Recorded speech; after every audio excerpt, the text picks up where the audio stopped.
Now, so I saw this stupid Coco Melon, the most evil channel on YouTube, and I'm interested on how they're going to, well, it's SunnyV2. How is he going to make Coco Melon look evil? How is he going to paint the picture? I'm very interested in what he's got to say. Watch Coco Melon, but now I had to get him speech therapy so I can get him to talk. There are hundreds and hundreds of anecdotes. Oh yes, no, yeah, no, I do actually remember hearing somewhere that like Coco Melon makes people, their kids, not learn anything. And yeah, see, they're addicted, blah blah blah. So this is, I mean, obviously this is just bad. The thing about what I understand is that Coco Melon is making kids not develop their speaking skills and they're addicted, but that's also just bad parenting, so it's like it doesn't matter. It's like, you know, it's like the stupid, like the Mr. Beast lunch situation. It's the same thing where it's like if you're a bad parent, you're just gonna feed your kid Lunchables or Mr. Beast Lunchables or whatever, or you're gonna listen to your child and like go, oh, I'm gonna give you all the candy you want. If you're a bad parent, it's the same thing here. So if you're a bad parent, you're just gonna watch your child. You're gonna let your child watch infinite Coco Melon or infinite YouTube, and you know it's just like But like saying that the most evil channel on YouTube implies there's something bad. Like there is something there's missing. In which parents mention the exact same problem. Because you can't say a channel is the most evil channel on YouTube if kids are being negatively impacted, because I don't think that's their intention. I don't think their intention is to negatively impact kids. The show is so insanely addictive, it's being compared to nicotine Oh and no! causing developmental issues amongst the kids who can't stop watching. Children's TV expert Jerica Sands calls it the most damaging show a child can watch. Okay, excuse me? Jerica No. calls it the most damaging show. No, watch this. A chid can watch. Well, this is not credible. If you can't spell the word child and proofread your little sentence, get out of here, bro. Get out of here. You're stupid. Why should I listen to your stupid, dumb idiot? Like, bro, oh my god, this is how you ruin credibility. Also, that pig looks creepy as hell. Watch, explaining the sneaky ways in which they make the show addictive. Firstly, there's the colors. Take for example the wheels on the bus. The three main colors, blue, green and yellow, are all at maximum saturation, meaning they cannot be made any brighter, no matter how hard you try. Really? Extreme saturation is normally used for alerts and notifications, as it's exciting, dynamic and attracts attention, which is why it's also Bro. I mean, this is like, they're gonna go into the details of how Coco Melon's using, like, they're gonna go in psychology or not. Honestly. Aren't cartoons all colorful like SpongeBob? Well, not even that, but it's like, bro, if we're gonna use this argument, then it's like, that's stupid, because I guarantee it's not just Coco Melon that kids are addicted to. Yeah, I mean, Coco Melon's an issue, allegedly, right? I'm not gonna believe it fully until I get proof. My thing is more is like, any show can be addictive. There's proof of this, that like children who sit on their iPad all the time, you know, when they're young, like 1 or 2, and watch shows in general, are addicted to them, to the iPad in general. So it's like saying like, oh man, like, so that's the thing. It's like, it's not even just the show, it's the idea that they're on the iPad. It's the problem, because they're not gonna want to do anything else but be on the iPad. It's not even just the show, bro. I don't know. used in slot machines. Well, and also there's the point, obviously, like other cartoons and stuff are really colorful too. So it's like, yeah, that's kind of stupid to say too.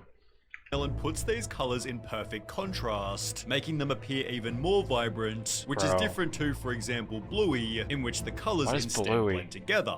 Coco Melon's also different because it's highly repetitive. There's a reason they have 38 videos with over 1 billion views. A child's brain is wired to learn through repetition, so it feels right to them to watch the same thing. Oh, they're watching it over and over again? How long are these videos, by the way? Repetition, so it feels right to them to watch the same thing over and over again. Coco Melon abuses this in almost every video. For example, in the Yes Yes Playground song, they pick a word to repeat 3 times in every sentence, pairing it with a subtly repeating background lullaby, keeping children hooked. Literally no show or movie puts my son into a deep trance the way Coco Melon does. The second it's on the TV, he turns into a toddler zombie, who doesn't see or hear. Okay, so here's what I would do as a parent. Don't give them access to it. If you see this and you're it literally says underneath, it freaks me out. So you don't have it on very often. How about this? How about you don't put it on at all? Okay? How about that? Did you ever consider that? Because if you just get rid of it, yeah, they might act out. It's like trying to get rid of an addiction, right? It's like trying to withdraw from, nicotine, right? They're going to show symptoms immediately of like, oh, I hate this, but then eventually they'll forget about it. And if you can do this now before it gets way worse, do it. Because it's not going to just be Coco Melon. Eventually they're going to start getting addicted to other things like watching shows in general, or just, So it's like, because eventually you're going to move on from Coco Melon, and once you do, you're going to find a new addiction. Because, their whole life was just watching shows, so they're going to find another show to watch. So, I mean, if you just take that out of their life now, it's like, bro, you're saving them. Anything else that's going on in the room. This is only exacerbated by Coco Melon's subtitles, which have also been a heavy point of criticism. The letters are not educational, I can barely read them fast enough. It's simply another interesting element to capture your little one's attention. I mean, maybe. Coco Melon explains in every description, our goal is to help make learning a fun and enjoyable experience for kids, giving you the peace of mind that your children are receiving quality educational content. But people have argued that they're teaching exactly what children shouldn't do. For example, in the No bedtime song, the baby refuses to brush. No, I don't want to brush my teeth. That's not how it would go.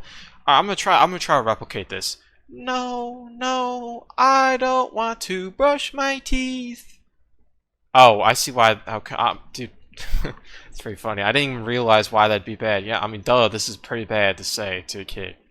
But at the same time, it depends on how young. Like, bro, some kids are not going to be able to comprehend this. They're not gonna. Well, I mean, there is visuals, so I mean, yeah, that's pretty bad. But like, the thing about it is, eventually you'll learn, like, hey, I gotta brush my teeth. So it doesn't matter if you're told at a young age, don't brush your teeth, or oh, don't do it, because eventually you're gonna get consequences. And if you don't see them at a young age, you're gonna see them as an adult. I mean, you're going to see them as in, like, people will say, hey, your breath stinks, your teeth will start falling out, you're going to be at the dentist a lot wasting money. So, I mean, I don't... Eventually, this will be... I don't think this will affect people in the long run. His teeth, have a bath, put on pajamas, or get in bed. Oh. The education is that he eventually agrees to do so, yet a TikTok user was critical, stating, anytime I'd ask my son to do a simple task, he'd say no. He's sitting there watching Coco Melon, which taught him no, and to say no to me. On the topic of education, Jerica San stated, these people don't give a shit about our children. They care about money. I mean, yeah, duh. So what are you going to do about it? Well, here's what you're going to do about it. You're going to stop. I mean, okay, here's the best way to explain this. If you know a company's trying to make money, Mr. Beast, for example, again, you know Mr. Beast is trying to make a lot of money, just in general. I mean, that's one of his things. He wants to be, I mean, he's said this. He said, I want to become the biggest man in social media, right? I want to make a ton of money, right? If you want to put a stop to someone like him, you think, oh, he's a bad person, which, you could argue he is right now, who knows, right? The number one solution is to avoid it. Don't feed into him. Or even any company. If you think Hershey's is making the most evil chocolate, you don't like their child labor, I think that's how it works. I don't remember if that's them. It's child labor or whatever. If you don't like that, you can just not buy the product. Or in this case, not watch it. Boom! Problem solved. Yeah, it'll still exist. Who cares? Who cares if it still exists? If you don't apply it to your life, it doesn't affect you. Like, dude, we gotta stop caring so deeply about this stuff. About how, like, oh, companies are trying to make money, bro. Like, yeah, duh, that's the whole reason why companies exist. Mr. Beast is starting to become a bad person because he's not addressing the allegations at all. Well, yet, though. I mean, I think the problem with the whole Mr. Beast thing, I don't want to talk about too much because I think it's kind of overdone and I'm annoyed by it. But, like, bro, it's like, I mean, the best way to say this is the way he's handling it is probably the best case, because if he tried to handle it and address the allegations, he most likely would get completely destroyed, no matter what he said, because people's minds are already made up about what they think. It's kind of like this Coco Melon thing, where the people who hate on Coco Melon have their minds made up, and there will be no way to change their minds at all, because they have already seen stuff that they believe is true, and once they believe it's true, they're not going to see it any other way, especially if they have hatred. Addressing stuff doesn't work out usually, most of the time, so it's better to keep silent and hope people forget. But the problem is, in this case, it also doesn't work because now he looks wrong, like he's just not trying, like he's literally treating his YouTube channel like it's normal. And that also can look bad, obviously, so it's kind of a lose-lose for him. There's not really much you can do. I mean, the only thing you can do is really just go to court and prove your innocence. I mean, that's really all you can do at this point. Because if in a court, if he's proved innocent on all these things, like if, you know, then you really can't argue with it. Even if you think it's wrong, you still can't argue with it. That's it. Your child's cognitive development in direct exchange for their wealth, and there's pretty good evidence supporting this. A New York Times journalist visited Coco Melon's studio, discovering their #1 focus is keeping children hooked. Coco Melon's data and analytics team sifts constantly through YouTube numbers to determine exactly what resonates. Should a girl wear black jeans or blue jeans? Oh, Should the wow. music be louder or softer? Should the bus be yellow or red? Yellow is the answer, as Yeah, they why use would the a bus data be red? method to ensure that they're correct. Coco Melon has a dedicated Distractatron room in which once a month children are brought here one at a time and shown a handful of episodes to figure out exactly which parts of the shows are engaging and which are tuned out. Next to the TV playing Coco Melon, there's a second screen which plays a continuous loop of banal real-world scenes. A guy pouring a cup of coffee, someone getting a haircut, each lasting about 20 seconds. Whenever a youngster looks away from the Moonbug show to glimpse the Distractatron, a note is jotted down. We can see what they're looking at and the exact moment when they got distracted. Wow, that's crazy. That is crazy. For education clearly isn't the primary goal. Keeping kids' attention is, and this is proven by Coco Melon's most addictive element, rapid camera cutting. It's crazy how many times the frame changes on Coco Melon. It's the same type of addicting behavior that we experience on a TikTok binge. That's not how... Is that how you spell TikTok? Am I stupid? No, it's not. I mean, okay, but I shouldn't judge people's spelling. I mean, someone could... No, if the C and Q key... I mean... Never mind, see, this is why, like, bro, oh my lord. Like, how do I get the stupid C and Q? It's C and K, bro, it's not Q and K. I mean, oh, never mind. Not the point. I mean, okay. It's the quick change of frame that releases that dopamine and makes the videos addicting to watch. Count the seconds between a change of frame. Well, TikToker the Circus Brain did exactly this. He firstly counts the changes on My Little Pony, concluding there's about 6 seconds between each cut. He then compares it to Coco Melon. 1, 2, 1, 2, 3, 1, 2, 1, 2, 1, 2, 1. 2, 1, 2, 1. In her video, The Nightmare That Is Coco Melon, Savantix draws a similar conclusion. She found that 96% of the shots in Baby Shark were... Wait, Baby Shark is Coco Melon? Wait, what? I didn't even know that. Wheels on the Bus? Huh. Wow, so, I mean, obviously, there's a reason why they do this. It's to keep the attention. So basically what they're getting at is like, hey, yeah, Baby Shark is Pink Frog? What does that say? Pink Frog? I don't know, bro. Coco Melon's Baby Shark, though, is it actually? I don't want to research it because I'm not trying to ruin my recommended at all. Shorter than 2 seconds. She then compares 4 different animated shows, again finding Coco Melon has the shorter shots. The longest shot on a Coco Melon video was 6 seconds. The longest shot on Arcane was 8 seconds. The longest shot on Bluey was 27 seconds. Wait, am I stupid? Isn't Arcane an anime? And what's Bluey, bro? Nah, but seriously, what Arcane? I thought, wait, Arcane's a kid show? What? Bro, no. This is like YouTubers at this point trying to over edit, over stimulate. Dude, yeah, dude, I'm sick of modern day YouTube videos. Like the ones that, you know, it seems like a lot of the times videos nowadays, I mean, not the ones I get recommended, but you know, you'll see the popular videos are always like, especially gaming ones, are always the ones that are completely over edited with like memes every 2 seconds, to the point to me it's just a distraction. It's like, bro, I just want to watch a man play a game. I don't want to see all these memes. I don't want to see all these loud noises, bro. And then, you know, you got the comments, this is great editing, I love this, you deserve a sub. I'm like, bro, what? I mean, everyone has different tastes, but bro, there's a reason why I don't over edit my videos. There's a reason why my videos are edited pretty because that's the way I like them. I don't like, you know, this stupid like over editing stuff, bro. It's just obnoxious. It just ruins. Like, I want to see the personality of the person, not the stupid, oh, let's put in some memes. They're not even funny.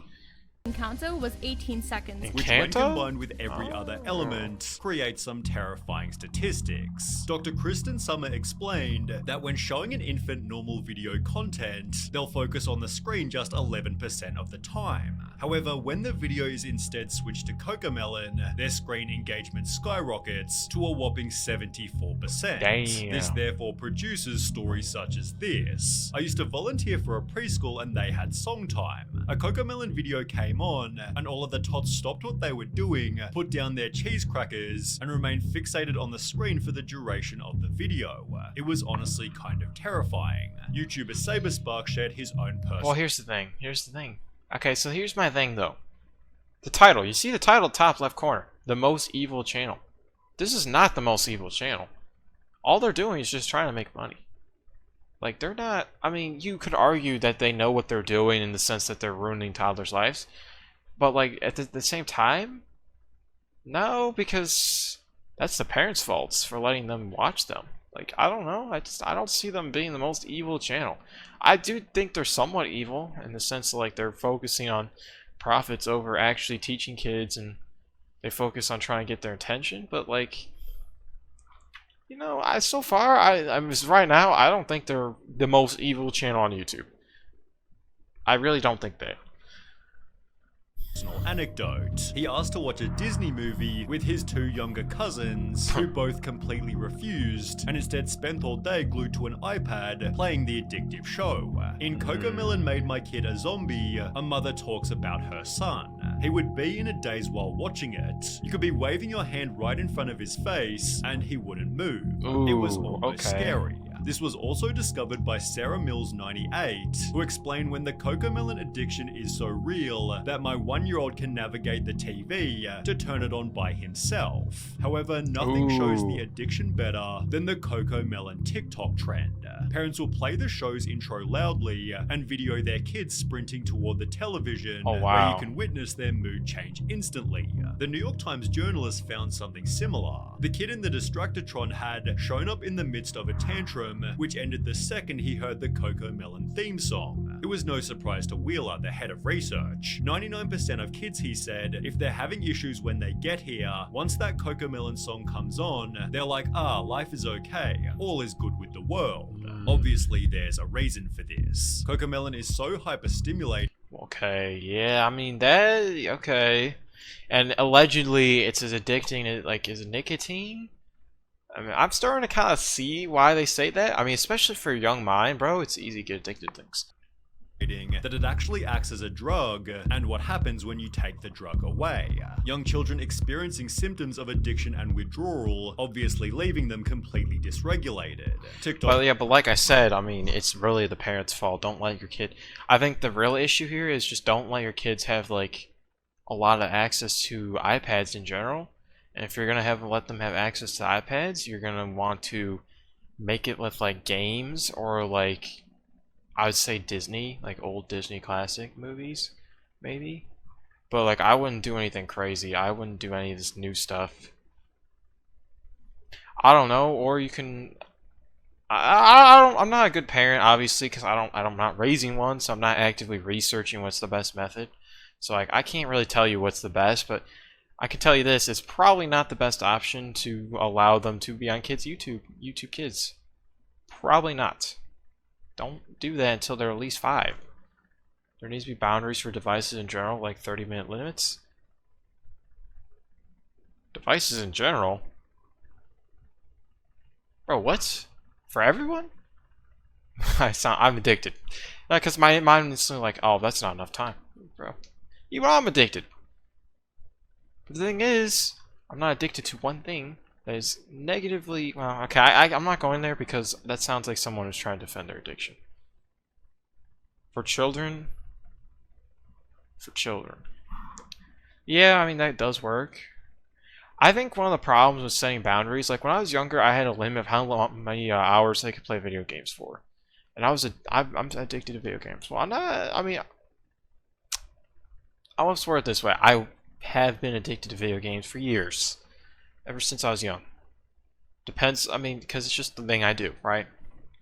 And so, I'd say this. When I was younger, I'd always want to play Minecraft, but I only had a 2-hour limit on weekends. No, it was like 30 minutes on the weekdays and like 1 or 2 hours on the weekends, I think, or something like that. And the problem with having limits, at least for me, is I would get super upset whenever the time ran out. Also, I'd find ways to get around. Obviously, if you have a device where it's like, hey, once the time runs out, you're locked out, that's different. But like, you can imagine that will make a child upset, and they're more likely to not want to engage in anything else. It depends on how severe their addiction is. Like, you know, for me, it was like I struggled to do other things because once my time ran out, I just got really upset. I mean, I did have to do other things, but like, that's not the point. Then you stick to reading at some point? Well, yeah, that was later in life. No, I mean, I obviously had Legos and stuff. I loved Legos. That was one of my favorite things to do as a kid. Legos is goated. But no, yeah, whenever I had like, you know, time limits on what I could do, it just felt really horrible and it ruined my day and it made me feel miserable because the thing I enjoyed doing was limited. But at the same time, it's like, so where I'm coming from, my perspective is basically like putting in limits on someone is just brutal, but at the same time, it's kind of necessary. I don't know how to feel bad. Because on one hand, it's really could be bad, but on the other hand, you can't just let them continuously have infinite time, right? I'd say the older they get, the less restrictions there should be. But when you're like younger than 5, bro, I don't even think you should. I think you should definitely have restrictions because I mean, that's ridiculous. I don't know. Crazy to think that teenagers get burner phones to disregard their parents, just off topic. I didn't even know that was a thing. User ThePoff1 filmed what happens when you take the show away, explaining he'll be inconsolable for at least 10 to 15 mins after, adding in the description, Coco Melon meltdown is legit. Once you have a taste of the cocoa, it's hard to break the addiction, which this Reddit user— I'm not gonna lie, that was me when I was younger with video games. When I was told, hey, you get off the video games, it's like, oh. I mean, I wasn't that severe, obviously. It's like 10-15 minutes is wild, but you know, I'd be like very upset. So, I mean, I think the thing is like, there's always something you're gonna be addicted to. Obviously, when you're younger, it's bad, but like every single person, I'd argue almost any age, is addicted to something. It's impossible to live a life where everything is in moderation. I don't believe it's possible. I really, truly don't. I don't think you could possibly live a moderate life. But you know what? It doesn't really matter. If you're addicted to something, just make that addiction be a good thing. Or turn it into something good. I mean, it depends on what it is. But like, for example, video games. People treat it like video games like the worst thing ever, bro. Or even just watching YouTube. Like, I'm addicted to watching YouTube. You know, you can turn that into, I'm going to watch YouTube and while I'm watching these videos, I'm going to study how to make my videos better. Boom! Suddenly it's a good thing. Or you can look at them and go, oh, I'm going to learn how to make good edits based off of these people, right? Even worse. My husband and I have been worried about our child. I can slowly see how she'd throw violent tantrums at home and in church whenever she'd get bored and would want to watch the show. Her behavior changes the moment she watches the show, and she will not even eat her meals if she wouldn't watch it. After these tantrums end, kids can experience a general discomfort in the speed of everyday life. The more they watch the show, the more their brain begins to expect this intense level of stimulation. Basically, Coco Melon— I mean, I hate this argument with adults, but with kids, it makes sense. Because kids' minds are very underdeveloped and they like entertainment. Just common knowledge. Oh my god, they're playing Star Wars. Oh my god, goats. overstimulates their brains so much that everything else just seems slow. This and is boring a great in game, by the way. Wait, actually, wait. Is this the game I think it? That doesn't matter. comparison. Just However, finish the video, bro. Like, I'm really gonna run out of time. I have to, like, do homework. And I have to go sleep soon, bro. Like, oh man. The potential consequences get much worse than this. Oh, wow. Philadelphia. Oh, Philadelphia cream cheese is great. As mentioned at the start, it was the cause of a child's speaking problems, with a notable reply reading, "Same thing happened with my daughter too. She's 4 but can't speak properly. She knows the words, but she does not like to frame the sentence." Yeah, that's or pretty speech. bad. That's pretty bad. She's been 4? watching It's these Coco crazy. Melons or such other stuffs for 2 or 3 years. Hope we're not too late. Over on Reddit, a speech language pathologist explained, "Screen time in general is linked with speech delays for a variety of reasons, but Coco Melon is excessively bad. Firstly, unlike other TV shows or movies, it doesn't have a story. It's just very short clips with poorly written songs. The kids aren't able to follow the plot, learn vocabulary, and see the resolution of a conflict, supported by infant specialist Meg Fora." I feel like Dora would probably be better to watch. Okay, that's crazy. Problem with fast-paced TV programs is we find that little one's language development is slower. On the Agents of Speech YouTube channel, this is again confirmed, The main problem with watching videos on the internet is that they don't know how to use the language that they learn. but he adds that 4 to 5 hours of screen time per day can make a toddler completely non-verbal. 4 to 5 hours is obviously a lot of time, but in Coco Melon Made My Kid a Zombie, 4 to 5 hours, it sounds like a lot of time, but bro, that's nothing. Oh no. Didn't your sister watch Dora? Oh, bro. I watched Dora. Okay. I hate saying that. But, like, I didn't actually actively watch it, but whenever it was on, I'd watch it because I loved it. I also, you know, PBS was goated, bro. PBS is like, that was great. I think that's a good channel to put on for kids, bro. Like the Wildcrats, oh man, that was great to watch. It was fun. I was watching it like 10 still. researchers discovered that 5-year-olds who watch Did I more than learn Spanish from Dora? No! Dora does not teach Spanish effectively, bro. What? I'm pretty sure they don't, like, they teach the basics of words. Like, you're not gonna learn how to speak like a coherent sentence to a random guy in Mexico or Spain or something, depending where you are.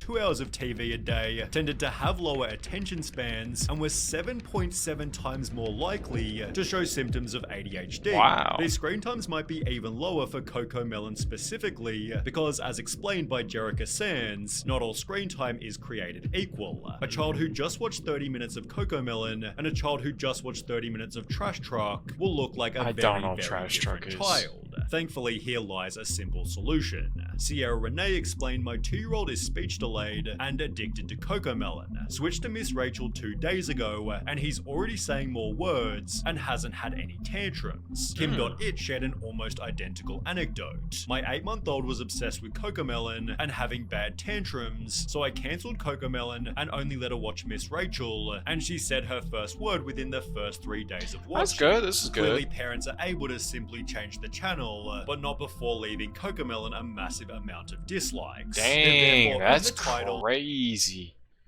That's crazy, bro. That's actually crazy. 3.2 million dislikes is crazy. That is so wild. the absurdly popular kid show parents hate, and Coco Melon has actually responded to the criticism that explain our shows are not intended to replace outdoor playtime or playdates. They have a place in children's entertainment time, and as with food, exercise, etc., it comes down to each parent to find the right and appropriate balance for their children. I mean, there it is. I mean, yeah, I mean, I don't know. I mean, if they're saying this, I mean, why can't people read this and go, "Oh, it's my responsibility"? It's that simple. It's really that simple.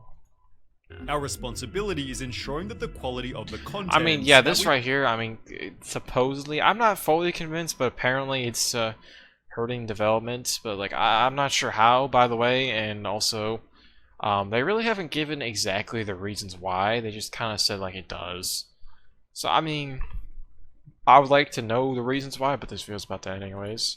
we produce is high and beneficial for the development of a child's cognitive and soft skills. It is worth adding that our social Why is there like a tornado siren playing in the background of the video? That's so annoying.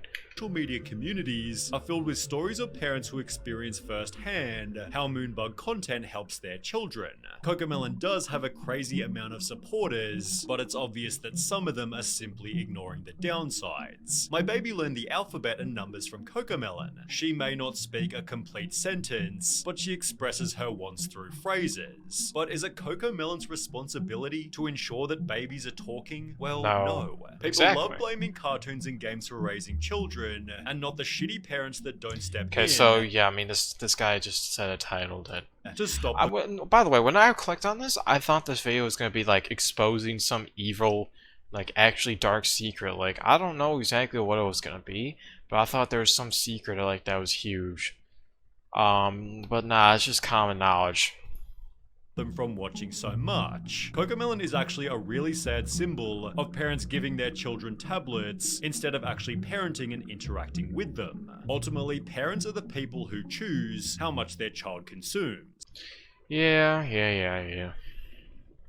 Well, this just aged poorly. Okay, anyways.